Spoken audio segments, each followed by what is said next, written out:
cuando a un predicador le toca predicar, nosotros tenemos en nuestra mente ideas, temas, hasta sermones que nosotros podemos predicar en cualquier ocasión, pero el gran reto del predicador no es solamente predicar, la acción de predicar, sino qué predicar, qué es lo que Dios quiere comunicar a su pueblo.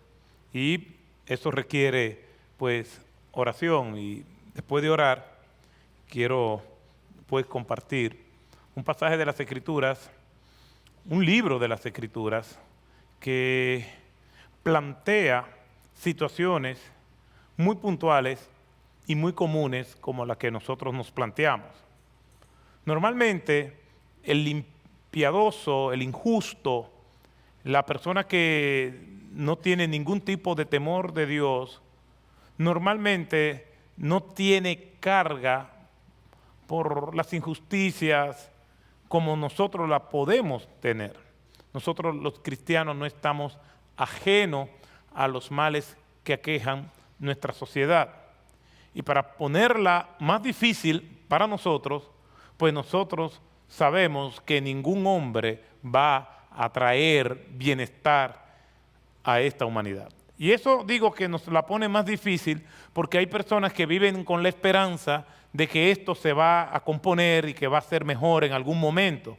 Nosotros sabemos cómo comienza la historia y cómo termina la historia. Y no es fácil vivir sabiendo cómo va a terminar la historia.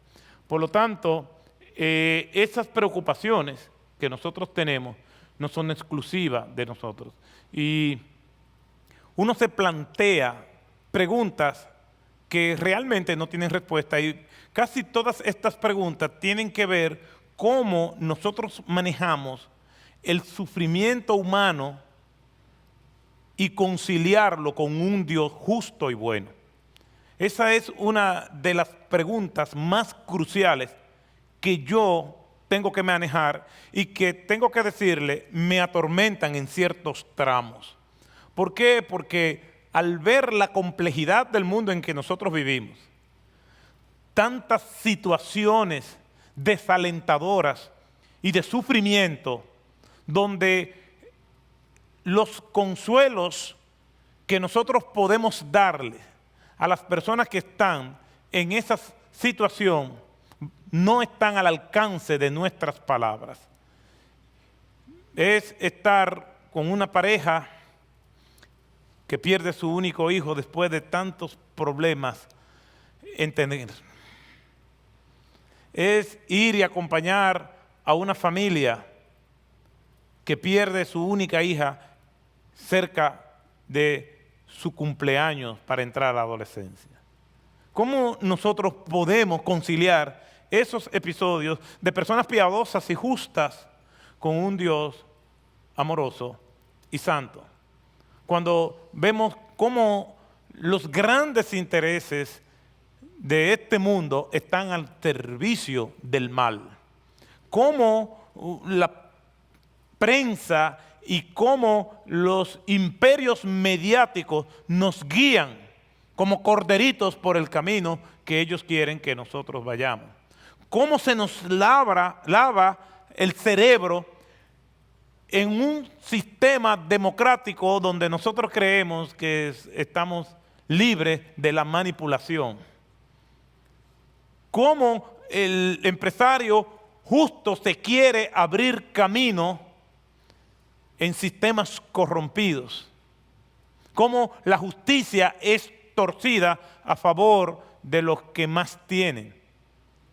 Todos esos episodios son cotidianos y no son exclusivos del mundo nuestro, es parte de este lado de la eternidad. Ese es el día a día. Y nos preguntamos y nos hacemos preguntas. Y a veces como que tenemos miedo hasta de pensarlo, porque tenemos un concepto muy claro de lo que es la soberanía de Dios y creemos como que estamos enjuiciando a Dios por eso. Hace mucho tiempo vi una película que se llamaba Juicio a Dios, donde un grupo de judíos estaba en un campo de concentración y allí estaban padeciendo todas las penurias y calamidades que en un sitio como ese pasaron los judíos. Y de repente uno de los que estaba allí, prisionero en el campo de concentración, dice: no puede ser que haya la forma de que Dios salga libre de culpa de todo esto que nos está pasando. Y ellos recrearon dentro de esa habitación donde estaban todos ellos un juicio a Dios. Dios lo sentaron en el banquillo de los acusados, había testigos, había un abogado defensor, había un fiscal y había un juez. Y recrearon allí. Y comenzaron los testigos a hablar y todos de ellos le impugnaban a Dios que por qué no había acudido en su rescate.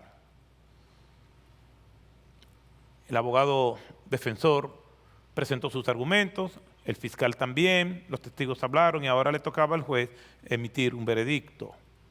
Al final el juez le dice a todos ellos: a ustedes le han quitado sus posesiones, le han quitado su familia, le han quitado su salud, le han quitado todo lo que ustedes tienen. No le permitan que le quiten a Dios, aunque algunos de ustedes crean que no existe. Realmente, esta película presenta las preguntas que nosotros nos hacemos y parece mentira, aún nosotros los cristianos nos censuramos cuando estos pensamientos vienen a la mente. Yo quisiera compartir una porción de las Escrituras que pienso que, y es mi oración, que puede traernos consuelo. Y quiero que vayamos al libro de Habacuc y comencemos leyendo en Habacuc desde el versículo 2 hasta el versículo 4. Yo le llamo a este pasaje las salas de quejas. Y vamos a ver 3 salas en el libro de Habacuc.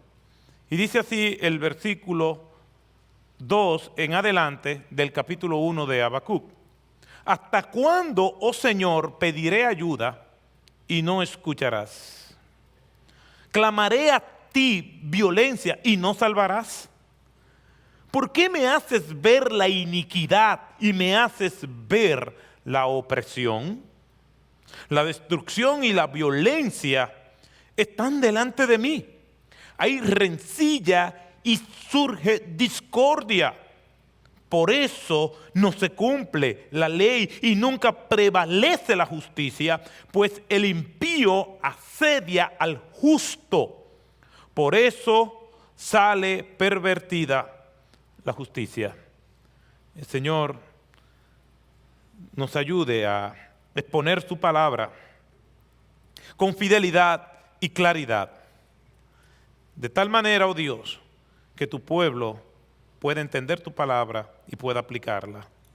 A pesar de mis limitaciones, te pido, Señor, que acuda en auxilio nuestro. En el nombre de Jesús. Amén. No hay una unificación de criterio en cuanto a Habacuc. Habacuc es uno de los profetas más misteriosos que nosotros podemos encontrar en el Antiguo Testamento. Le tocó profetizar aproximadamente en el año 600 antes de Cristo. Y cuando nosotros vamos al libro de Habacuc, nos vamos a encontrar con que no revela muchas cosas acerca de él. En cuanto al significado del nombre, tampoco hay un criterio unificado. Lutero decía: aquel que es abrazado, es el significado del libro o de su nombre que más es aceptado. Y a Habacuc, Lutero lo tenía en un lugar muy especial, y él dice lo siguiente acerca de lo que significa el nombre. No se tiene datos de la vida de Habacuc a no ser por aquellos que salen de la evidencia interna del profeta. Pero su nombre sugiere uno que es abrazado y encaja perfectamente a la labor del profeta. En el versículo 19 del capítulo 3 se nos puede sugerir que era un levita, porque es un cántico del cual el autor se hace responsable de él.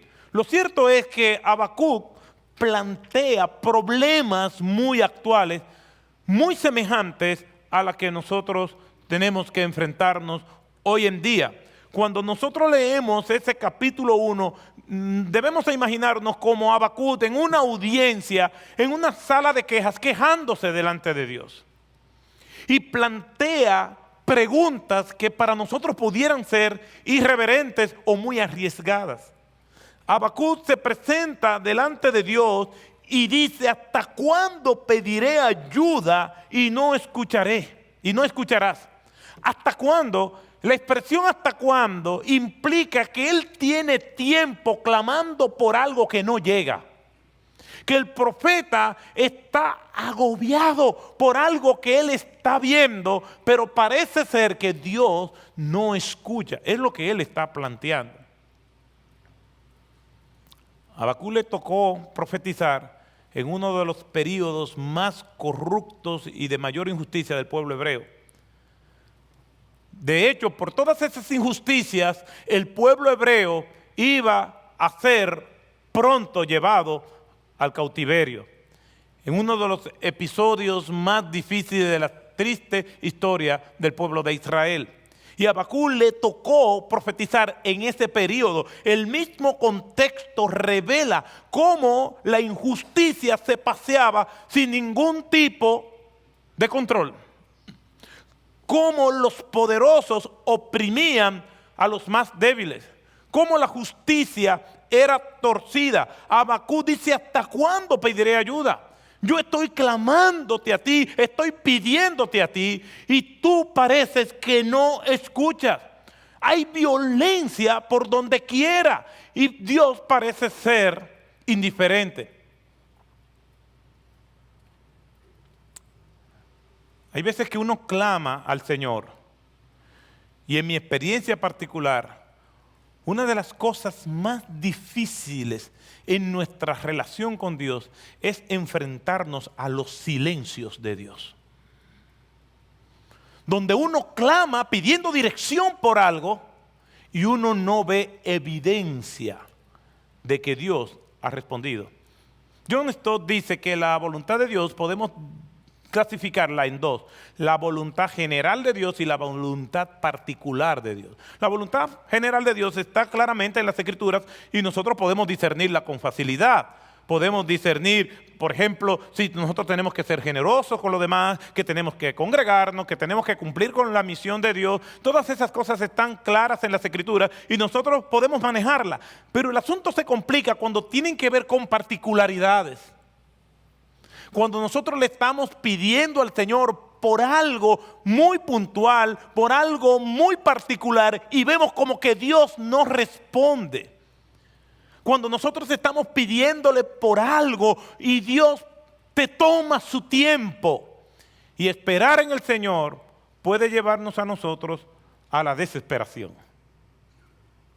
Puede llevarnos a la impaciencia. Cuando nosotros nos vamos al libro de Éxodo capítulo 32, dice la Escritura que viendo el pueblo que Moisés tardaba, se acercó a Aarón y le dijeron: haznos dioses para que le adoremos.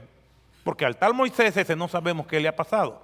Cuando nosotros nos vamos al primer libro de Samuel, en el capítulo 13, al ver Saúl que Samuel tardaba, vino y pidió el efod e hizo sacrificios él de manera particular.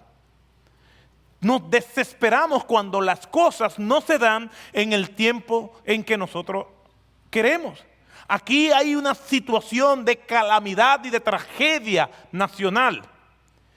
Y el profeta está clamando delante de Dios constantemente. Y estas son las quejas del profeta. ¿Hasta cuándo, Señor, pediré ayuda y esa ayuda no vendrá? ¿Por qué? Es la segunda pregunta que a manera de queja presenta. ¿Por qué me haces ver la iniquidad? ¿Por qué yo tengo que ser testigo de todas estas cosas, Señor? Yo no sé ustedes, mis hermanos, pero yo me he planteado las mismas preguntas. Y ante estas quejas del profeta Habacuc, que después continúan en el versículo 12, donde le dice: ¿no eres tú desde la eternidad, oh Señor mío, Dios mío, Santo mío? ¿Por qué miras con agrado a los que proceden con engaño? ¿Por qué? Yo recuerdo que cuando yo era más joven, yo escuchaba con frecuencia predicadores que decían que a Dios no se le pregunta por qué, sino que a Dios se le pregunta para qué. Bueno, si vamos a partir de que si Dios tiene que respondernos, ni por qué, ni para qué, y cómo, ni nada hay que preguntarle a Dios. Dios es Dios y Él hace lo que Él quiere y punto.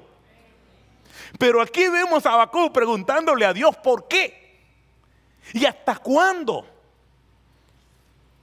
Y a veces creemos que Dios se puede sentir ofendido porque nosotros vengamos donde Él y emitamos lo que puedo llamar una queja reverente delante del Padre.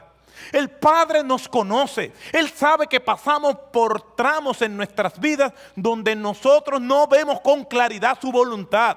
Él sabe las limitaciones que tenemos nosotros. Él sabe los tropiezos que nosotros tenemos. Él sabe todas estas cosas que nos aquejan como humanos.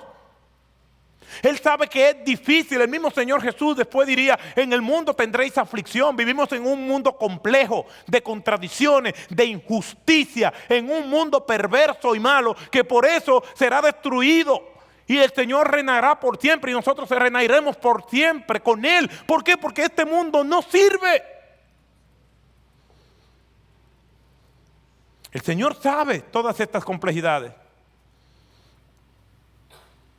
Cuando nosotros vemos las quejas de Habacuc, en esta sala de quejas, no vemos que Habacuc en ningún momento blasfema el nombre del Señor. Como el Señor nos entiende, hermanos, yo fui liberado al estudiar Habacuc, al entender que yo puedo quejarme reverentemente delante de Dios. Que yo puedo preguntarle: Señor, yo no entiendo, sabiendo que Él es todopoderoso y tiene control de todo lo que ocurre, de que Él es bueno y todo lo que ocurre es para mi bienestar, y que Él es santo, que todo lo que Él hace no me va a afectar a mí. Me puede doler en mi carne, pero Dios tiene un propósito santo con todo. Entonces, entendiendo que Dios es perfecto, que Dios es poderoso y que Dios es santo, yo le puedo decir al Señor: Señor, pero ¿hasta cuándo va a suceder esto? Dios no es un Dios tirano donde nos pone en un mundo difícil. Dios no es un Dios como estos gobiernos represivos que son totalitarios, dictatoriales, pero la gente no se puede quejar. En los caminos del Señor hay libertad reverente de expresión. El Señor sabe por lo que yo estoy pasando. El Señor sabe cuando yo no tengo palabras de consuelo a alguien que está pasando por una prueba difícil. Yo recuerdo que estando con una familia que había perdido su hija, me llamaron y yo llegué primero que el padre. Eso fue el año pasado. Yo estaba en una reunión con el pastor Lester, precisamente. Y llegué primero a la casa y después llegó el padre. Y aquello fue un drama terrible porque todavía de la funeraria no habían regresado a llevarse el cuerpo. Y yo estoy constantemente orando, pero mi corazón está destrozado. Y en medio de mi corazón destrozado le estoy pidiendo a Dios para que le traiga consuelo a esa familia.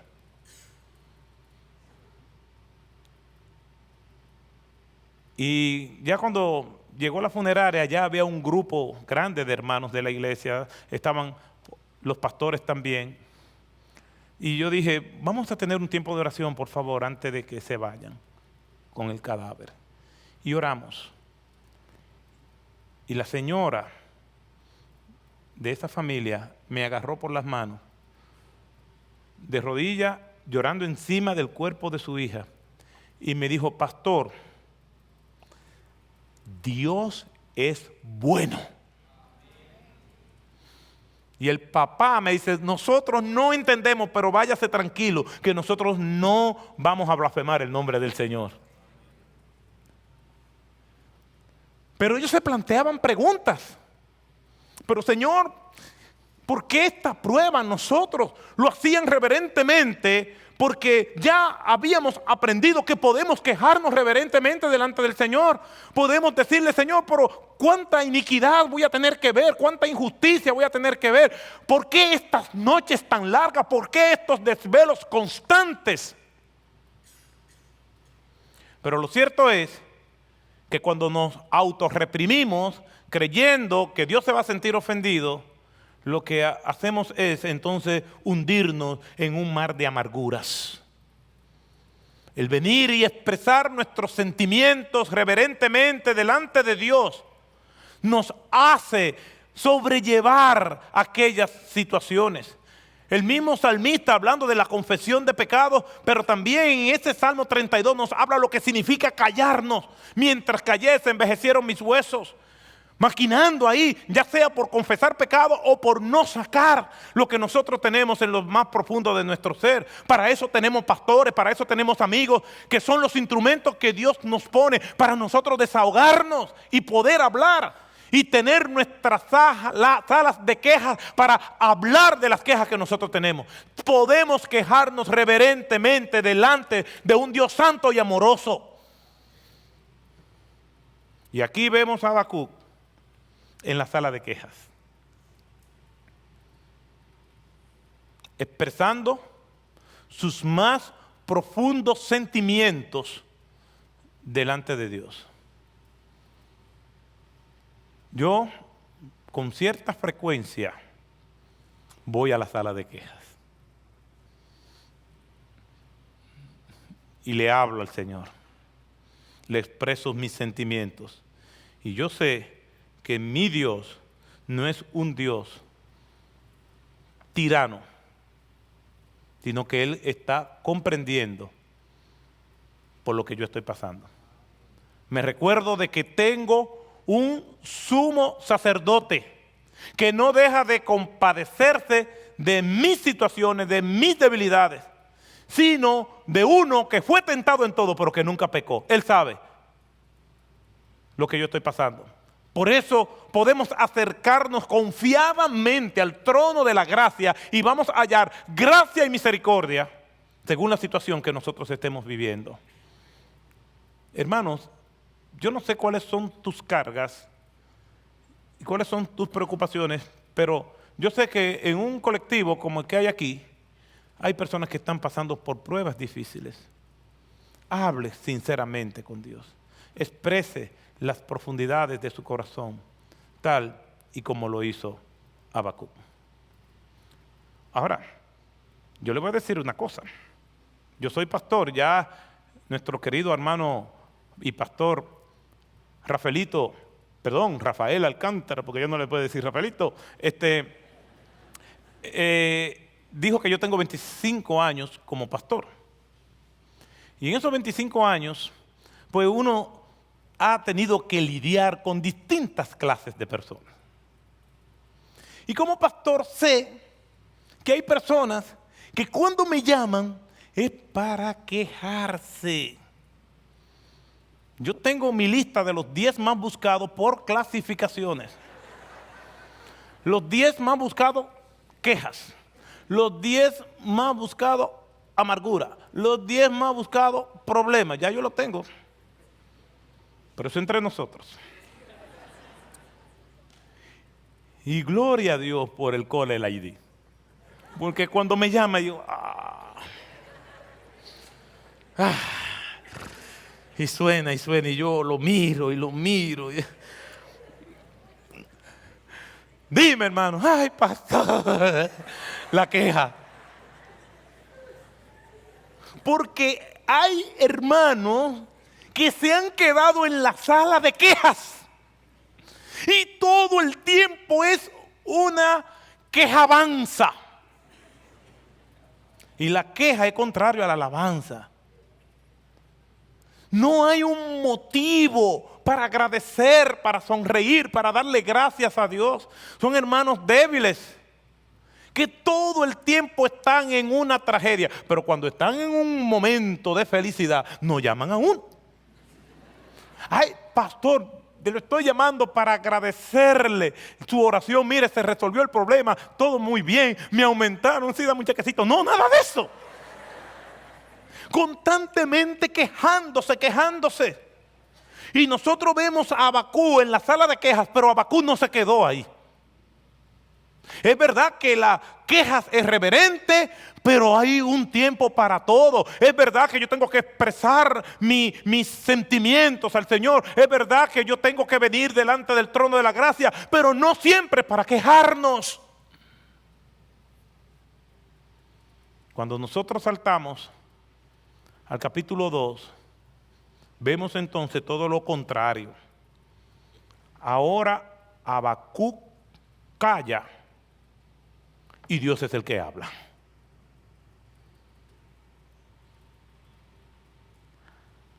Ahora Habacuc se encuentra en la sala de espera. Se salió de la sala de quejas, ahora está en la sala de espera. Y este capítulo 2 es la sala de espera del libro de Habacuc. Ahora Habacuc calla. De hecho, el versículo muy conocido, el versículo 20 de este capítulo 2 termina: Jehová está en su santo templo, calle delante de él toda la tierra. Pero Habacuc parece que se sospechaba que Dios iba a decir eso y no habla nada. Y Habacuc pasa el capítulo 1 quejándose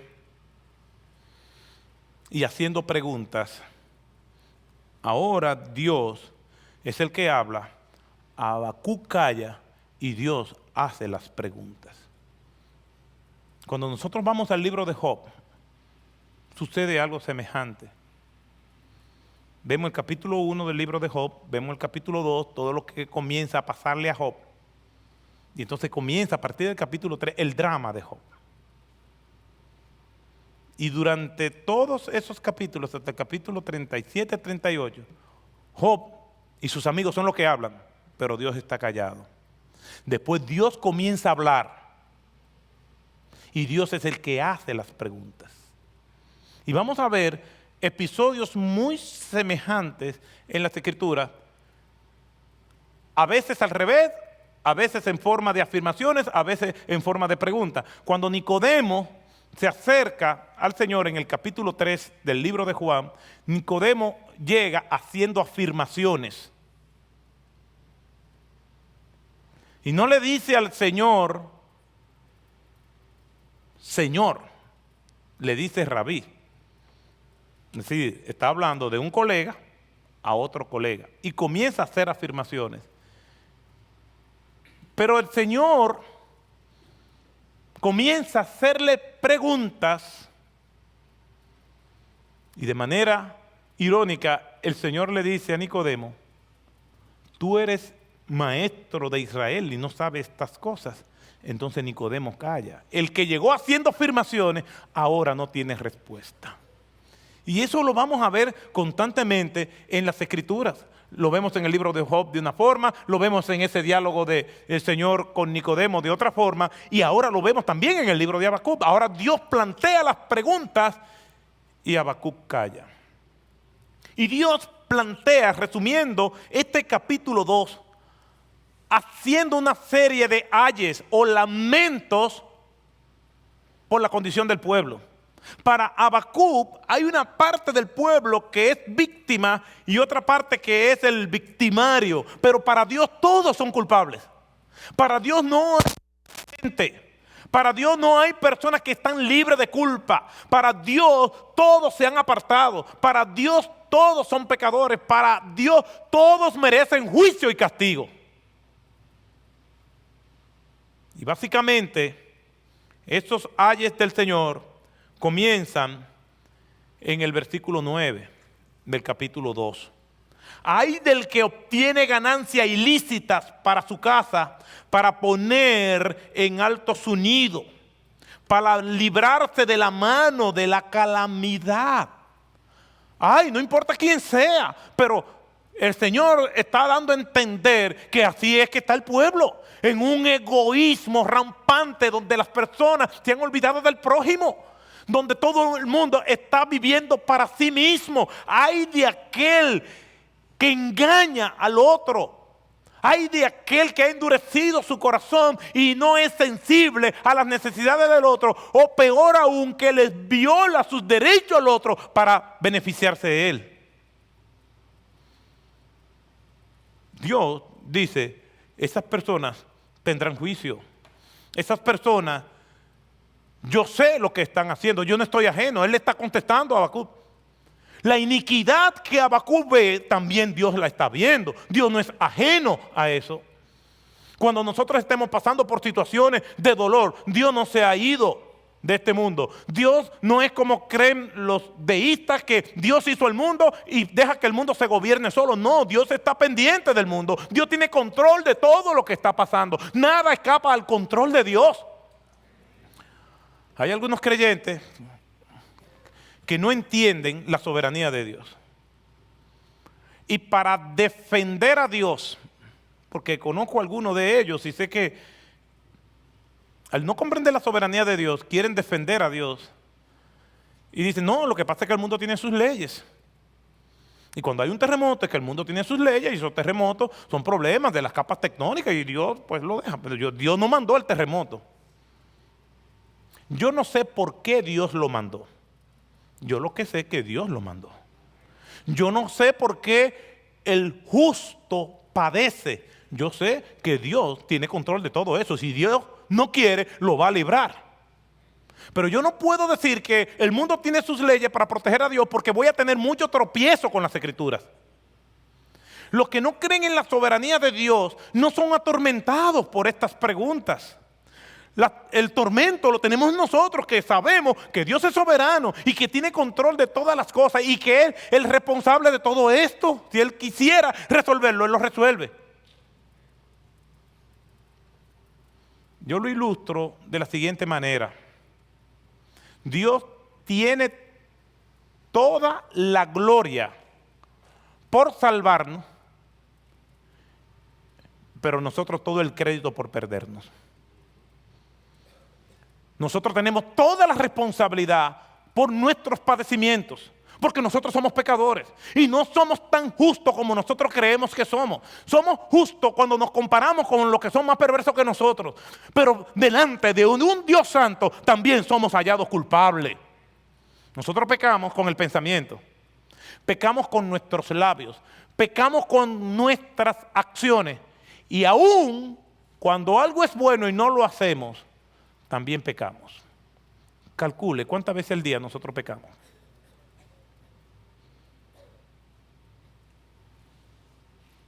Si pecamos con el pensamiento, ¿cuántas veces ya en lo que va de día nosotros hemos pecado con el pensamiento? ¿Cuántas cosas que fueron buenas nosotros las dejamos de hacer? Es que yo no sabía. No, Dios no tiene que ver con eso.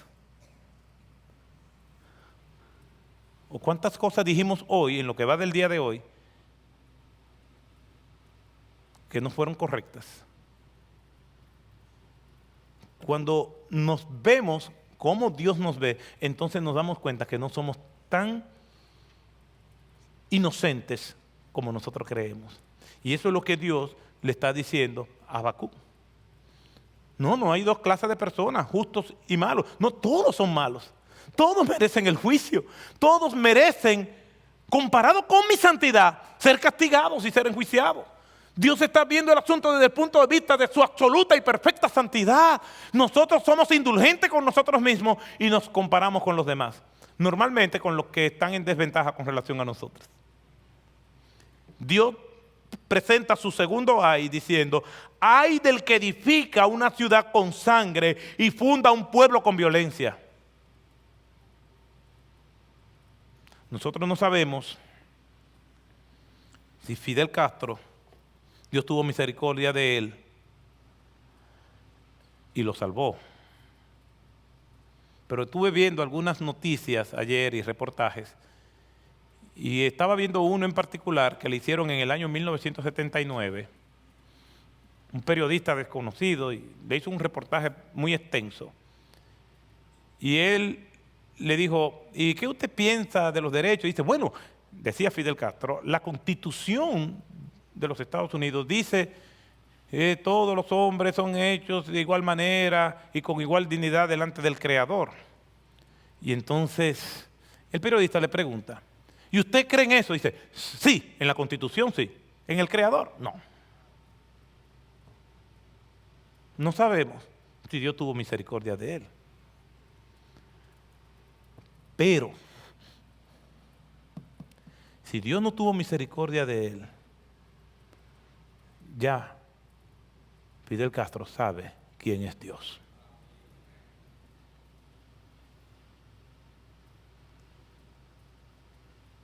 Cuando todas aquellas personas que le han dado la espalda a Dios, al cerrar sus ojos, en ese mismo instante, están haciendo su más grande descubrimiento. Todos somos culpables. Lo que pasa es que Dios ha tenido misericordia de nosotros. Esa es la diferencia. Pero aquí vemos cómo se trama y cómo hay tanta injusticia en el mundo de hoy.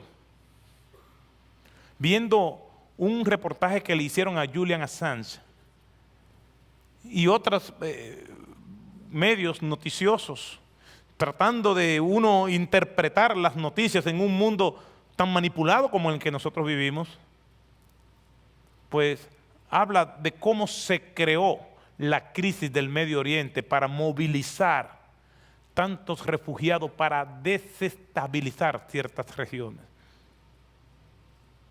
Cómo los poderosos se ponen de acuerdo para hacer estas cosas. Cómo nosotros vemos imágenes de gente muriendo en alta mar. Miles y miles y miles de personas simplemente para satisfacer los egos y la sed de poder de personas que están disfrutando en los más altos estamentos de la influencia mundial. Ay del que edifica una ciudad con sangre y funda un pueblo con violencia. El Señor se lamenta por ello. Le está diciendo, los poderosos hacen esto y aquello, pero yo, Habacuc, yo estoy consciente de ellos. Tú te estás quejando, pero yo sé lo que ellos están haciendo. Y me lamento por ellos. El tercer ay que presenta este capítulo 2 se encuentra en el versículo 15. Ay del que da de beber a su prójimo. Ay de ti que mezcla tu veneno hasta embriagarlo para contemplar su desnudez. Esta persona de la que está hablando aquí no está hablando ni personas que están en los más altos estamentos del empresariado, como el que engaña al otro, no son de los que están en el más alto estamento del poder político, sino de la gente común y corriente. Por eso es que Dios le quiere hacer ver a Habacuc que todos son culpables. Y Dios se está lamentando de todo aquello y el profeta está callado. Está escuchando atentamente lo que Dios le está diciendo. No hay palabra para venir a replicar cuando Dios habla. Hay de las personas comunes y corrientes. Las personas creen, o algunos creen, que el pobre por ser pobre es bueno y el rico por ser rico es malo. Incluso vemos a líderes religiosos hablando, ay, los pobres, pobres. Sacan pasajes fuera de contexto de la bienaventuranza, bienaventurados los pobres. No, el pobre no es pobre. El pobre no es bienaventurado porque es el pobre. Ahí está hablando pobre en espíritu. Los que reconocen su pobreza espiritual, sus miserias espirituales y acuden a Dios para que la libre de ella. Esa persona es dichosa, es bendecida por Dios. No está hablando de pobreza material. Obviamente, el infierno está lleno de pobres y está lleno de ricos. Y el rico no se salva por ser rico, ni el pobre se salva por ser pobre. Ambos se salvan porque Dios derrama su gracia salvadora sobre ellos. Pero aquí vemos gente común y corriente engañando al prójimo. Ay de aquel que da de beber a su prójimo, ay de ti que mezcla tu veneno hasta embriagarlo para contemplar su desnudez simplemente por hacer maldad, por venganza, por sacar algún tipo de ventajas. No, no, Habacuc. Aquí todos son culpables.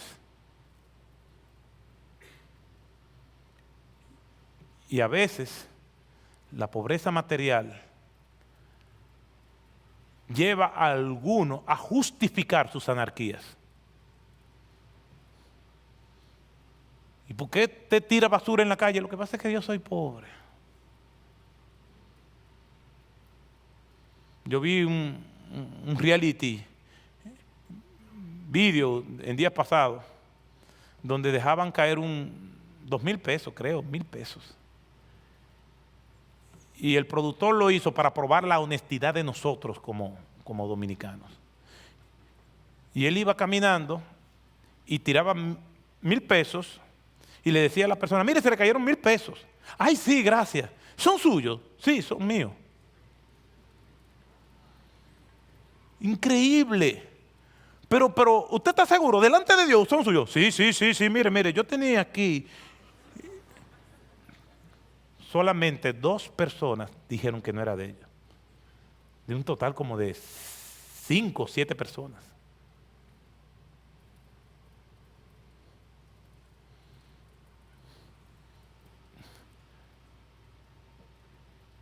Muchas personas que están viviendo en dificultades financieras creen que tienen derecho a delinquir porque no fueron privilegiados con ciertas cosas. Cuando vemos los distintos foros evaluando la delincuencia del país y en otros lugares, aún personas religiosas dicen que es la falta de oportunidades la que lleva a las personas a hacer eso. Y eso es un problema, porque cuando estas personas se están oyendo que los expertos están diciendo que ellos son así, que viven en esa exposición de riesgo social, porque ellos no fueron privilegiados o porque no tienen muchas oportunidades, eso lleva a las personas a autojustificarse. No, el problema no está el contexto estimula, pero la raíz del problema está en el corazón del ser humano.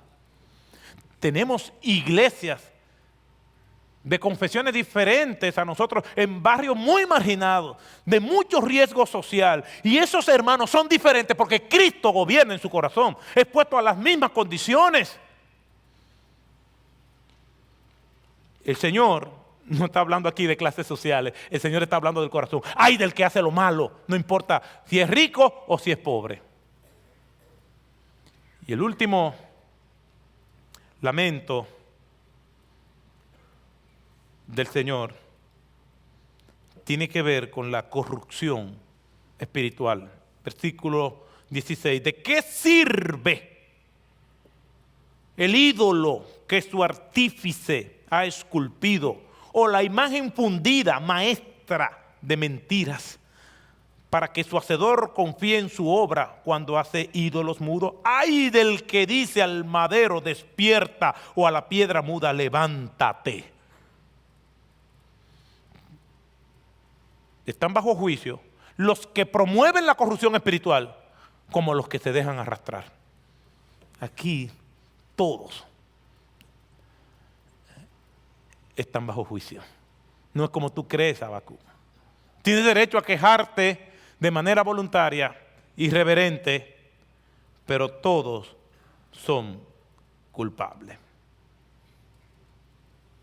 Y eso es lo que dice la Escritura. Por cuanto todos pecaron, están destituidos de la gloria de Dios. Esa es la condición del ser humano. Cuando el apóstol Pablo está haciendo su magistral exposición, comenzando desde el capítulo 1 del libro de los Romanos, el apóstol Pablo hace una pregunta retórica diciendo, ¿somos nosotros mejores que ellos? Dice, en ninguna manera, porque ambos, gentiles y judíos, todos hemos pecado. Todos somos culpables delante del Señor. Nosotros también somos culpables. La diferencia es que el Señor nos justificó por medio de su Hijo Jesucristo en la cruz de Calvario.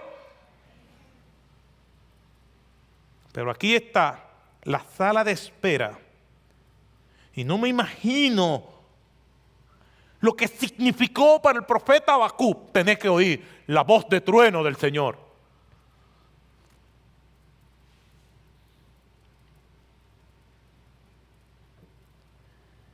Nosotros vemos en Isaías capítulo 6, cuando Isaías va al templo y ve al Señor sentado sobre un trono alto y sublime, y sus faldas llenaban el templo. ¿Qué fue lo que hizo Isaías? Se lamentó por él. ¡Ay de mí, que soy un hombre muerto! Y aquí está el profeta Habacuc escuchando los truenos de Dios acerca de la condición de la humanidad, condición del pueblo hebreo. Y cuando Dios habla, lo único que nosotros tenemos que hacer es escuchar mucho y hablar poco. Cuando yo voy a la palabra de Dios, yo voy escuchando a Dios. Yo voy para que Dios hable. Y yo tengo una forma de hacer mi devocional, y es que hay veces que yo hago mi devocional y es un ejercicio que yo hago constantemente, y después, al poco rato, yo trato de recordar lo que yo leí y las conclusiones que yo llegué con el tiempo devocional. ¿Y sabes qué, hermano? Te lo confieso, no recuerdo nada. ¿De qué me sirvió ese tiempo? ¿Usted cree que Habacuc olvidó eso? ¿Usted cree que Isaías olvidó el episodio del capítulo 6? ¿Usted cree que Ezequiel olvidó su visión? No, cuando nos exponemos a Dios, aquello es una experiencia transformadora. Y si no podemos recordar, entonces volvamos hacia atrás y expongámonos al Señor. Y yo he tenido que pedirle perdón al Señor, porque ¿cómo puedo pretender que fui edificado si no recuerdo nada? Es que todo el que entra en contacto con el Señor de manera genuina es transformado. ¿Qué pasó entonces con Habacuc? Capítulo 1, la sala de quejas. Capítulo 2, la sala de espera. Capítulo 3, mire lo que dice el versículo 2 del capítulo 3. Oh Señor, he oído lo que se dice de ti y temí. Aviva, oh Señor, tu obra en medio de los años. En medio de los años dala a conocer. En la ira acuérdate de tener compasión. Ya Habacuc ha cambiado. Habacuc está hablando de dos clases de personas, los justos y los injustos. Ahora Habacuc está diciendo, ten misericordia, ten compasión de todos nosotros. Porque ya a esta altura Habacuc se ha dado cuenta que todos son culpables.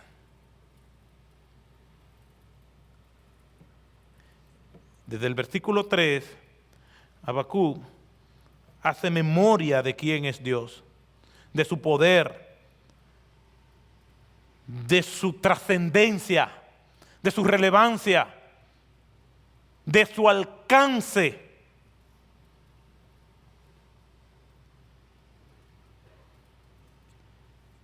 Y cae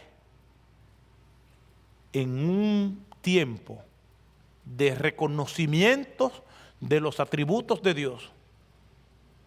Entonces podemos llamarle a este capítulo 3 la sala de adoración. Capítulo 1, la sala de espera, de quejas. Capítulo 2, la sala de espera. Capítulo 3, la sala de adoración.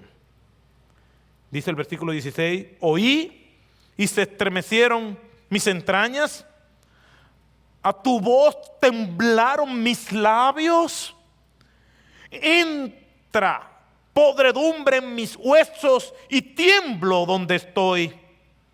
Tranquilo espero el día de la angustia, al pueblo que se levantará para invadirnos. Este no es el Habacuc del capítulo 1.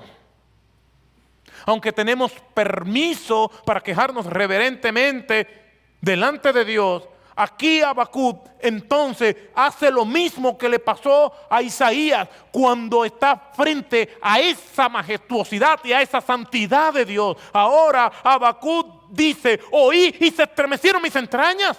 Mientras él hablaba, no podía darse cuenta ante quién estaba. Cuando nosotros vemos a Dios como con el mayor alcance que nosotros podemos verlo, entonces debemos temblar. Debemos temer. Debemos lamentarnos, debemos decir: ay de nosotros. Mientras más cerca estemos de Dios, más se va a ver la podredumbre en nuestros huesos, como lo dice Habacuc. Por eso es que una persona que está cerca de Dios no puede ser arrogante. Y déjeme decirle, cuando una persona está cerca de Dios, se nota. Reconocían que eran hombres sin letras y del vulgo. Se daban cuenta de esto, pero reconocían que habían estado con Jesús. Porque el que está cerca del Señor no puede tener un lenguaje carnal. No puede ser una persona que respire odio, resentimientos, maquinaciones. Podemos pasar por tramos en nuestra vida de sequedad, en la noche triste de nuestras almas, pero son tramos. Es posible que la situación mundial y los problemas y la impotencia que como humanos tenemos nos lleve a quejarnos, pero no nos vamos a quedar en la sala de quejas. Entonces vamos a escuchar a Dios en la sala de espera para caer rendido a Dios. Lo que está diciendo Habacuc aquí es que él sabe que la situación no va a mejorar, que eminentemente el juicio de Dios vendrá sobre toda la nación.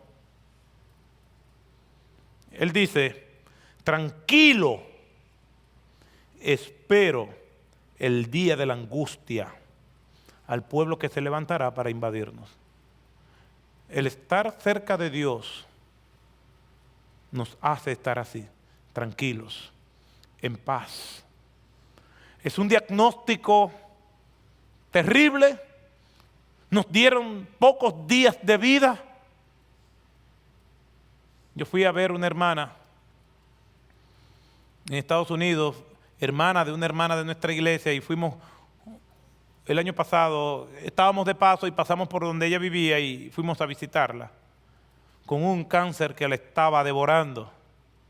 Y ella me dijo lo siguiente: pastor, lo único que yo quiero es que el Señor no me quite el gozo. Y cuando oró solamente para que Dios le mantuviera el gozo. Déjeme decirle, todos los seres humanos buscan el bienestar. Todos los seres humanos quieren paz. Todos los seres humanos buscan felicidad en aquellos que ellos creen que le dan felicidad. Es mejor estar con un cáncer devorándonos y estar gozosos y en paz que tener muy buena salud y vivir en amargura. Porque al final lo que nosotros queremos, lo que queremos es gozo y paz. Lo que queremos es eso. Y el único que puede dar eso es nuestro Dios. Nuestro Señor es el único. De hecho, queremos ir al cielo es porque el Señor está allá. Si el Señor estuviera en el infierno, pues para el infierno vamos, porque allí vamos a tener gozo y paz en la presencia del Señor, aunque todo el mundo se esté caminando alrededor nuestro.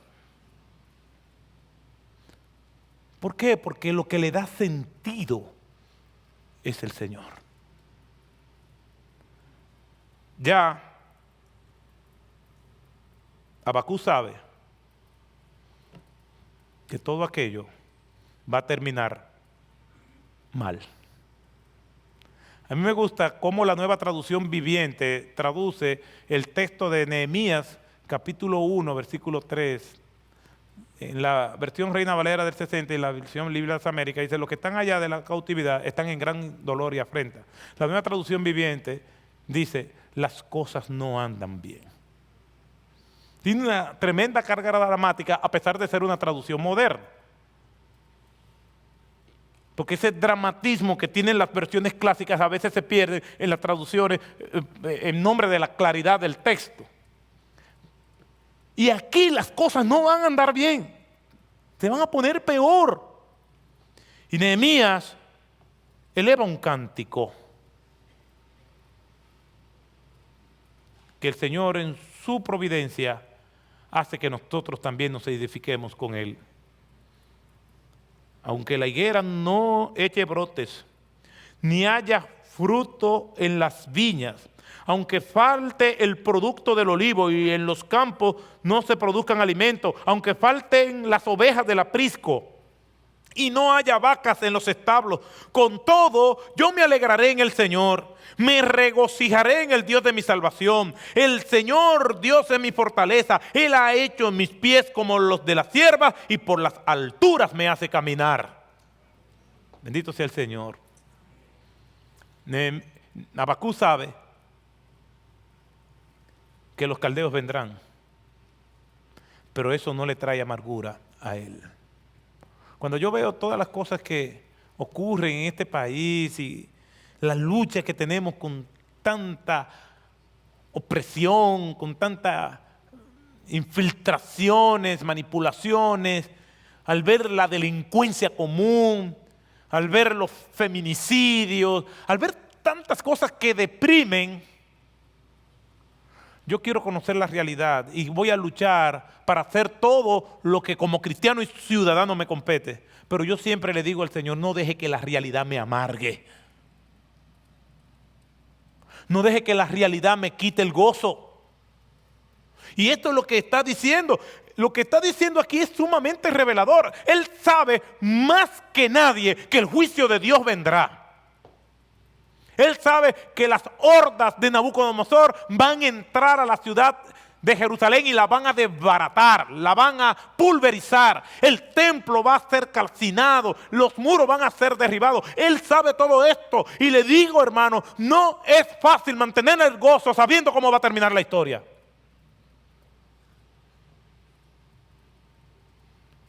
Pero él ya ha escuchado la voz de Jehová de los ejércitos.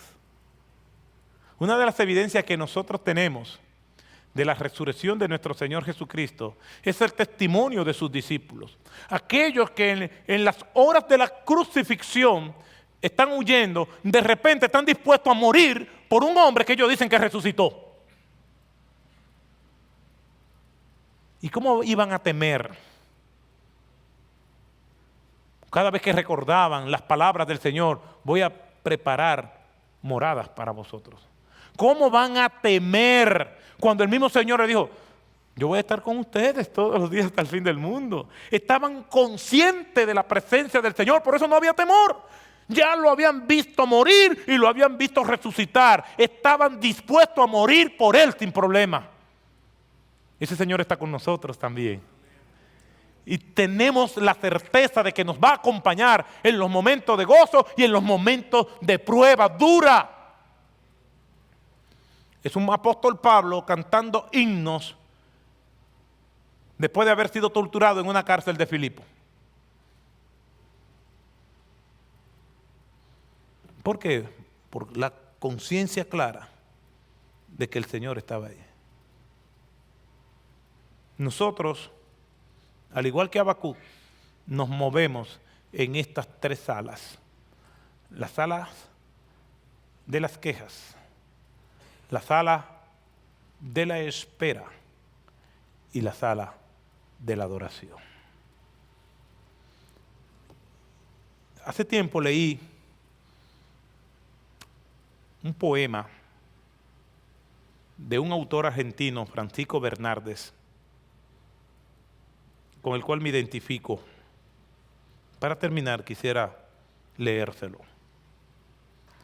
Si para recobrar lo recobrado debí perder primero lo perdido, si para conseguir lo conseguido tuve que soportar lo soportado, Si por conquistar la conquista tuve que haber sufrido lo sufrido, si por obtener lo obtenido tuve que haber llorado lo llorado, tengo por bien sufrido lo sufrido, tengo por bien llorado lo llorado.